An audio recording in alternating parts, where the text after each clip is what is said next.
Salam, kanalımızın çok değerli abunəçiləri. Bugün sizə yeni test bankımızdan daha bir sualın, maraqlı bir sualın izahını verəcəm. Bu sual yeni 8-ci sinif dərsliklərini, kitab dərslikləri əsasında tərtib olunmuş sualdır. Və sualda deyilir, verilmiş şəkillə bağlı hansı ifadəni söyləmək olmaz? Bu şəkil dərslikdən gəlin yadımıza salaq, açırıq. 8-ci sinif dərsliyində verilmiş şəkildir. Və bu şəkildə kökün sorucu zonasının en kəsiyi göstərilmişdir və buradan kökdə suyun və mineral maddələrin aşınması sxemi təsvir olunmuşdur.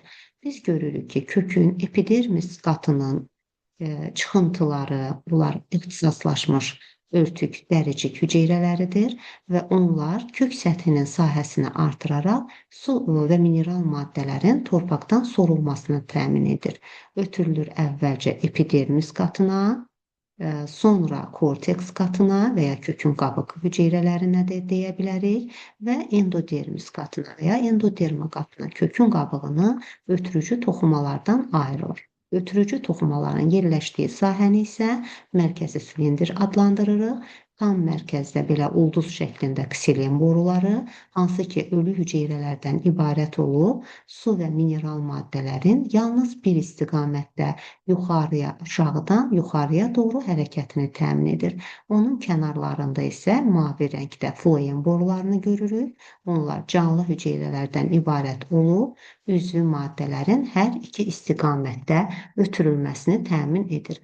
Və biz buradan su və mineral maddələrin iki cür daşınmasını müşahidə edirik.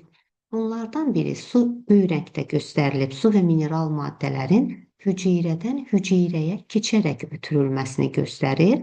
Yəni bu mütləq hüceyrənin membranından və sitoplazmasından keçib gəlib çatdırılmalıdır silen borularına. Bu cür daşınmaya simplast daşınma deyilir. Həmçinin üzvü maddələr də yalnız bu yolla daşınır. Lakin daşınan üzvü maddələr bu zaman silen borularına yox, floem borularına çatdırılacaqdır.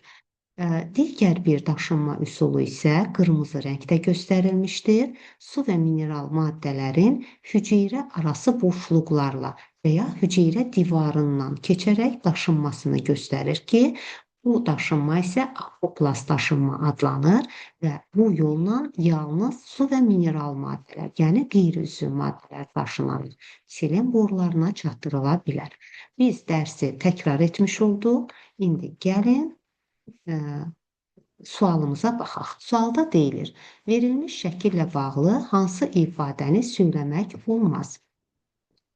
Kök A variantı, kök tükçükləri su və mineral maddələr torpaqdan sormaq üçün kökün uducu səthinin sahəsini artırır. Bəli, dedik ki, onlar epidermisin, yəni kökün dəricik hüceyrələrinin ixtisaslaşmış hüceyrələri olub, çıxıntılar şəklində səth sahəsini artırır.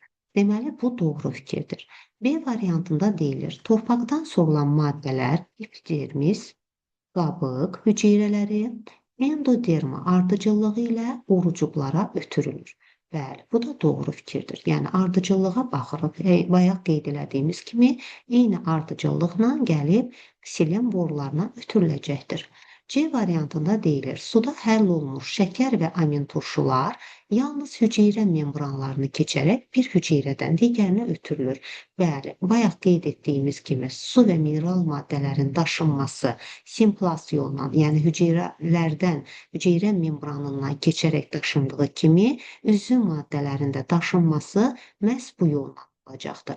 Sadəcə fərq ondan ibarət olacaq ki, sorulan su və mineral maddələr ksilen borularına, kökdə sintez olunan amin turşular, hormonlar, yəni üzvü maddələr floem borularına ötürüləcək və onlar vasitəsilə daşınacaq.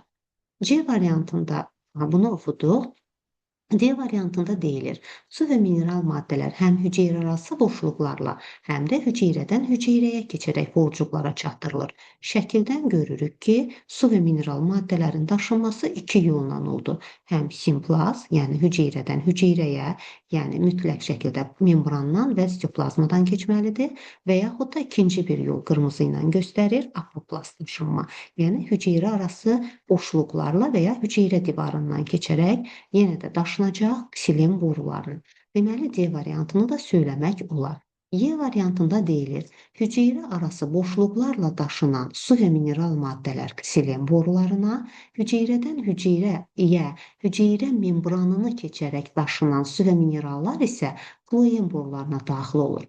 Hər nə cür daşınmasından asılı olmayaraq, istər hüceyrədən hüceyrəyə, yəni simplast yolla, istərsə də hüceyrə arası boşluqlarla, yəni apoplast yolla daşınsın, fərqi yoxdur. Hər iki halda biz şəkildən də görürük ki, su və mineral maddələr hara keçəcək? Ksilen borularına. Yəni biri floema, digər yolla daşınanda ksilemə keçəcək deyə bir şey yoxdur. Ona görə də Y variantını söyləmək olmaz. Diqqətiniz üçün təşəkkür edirəm.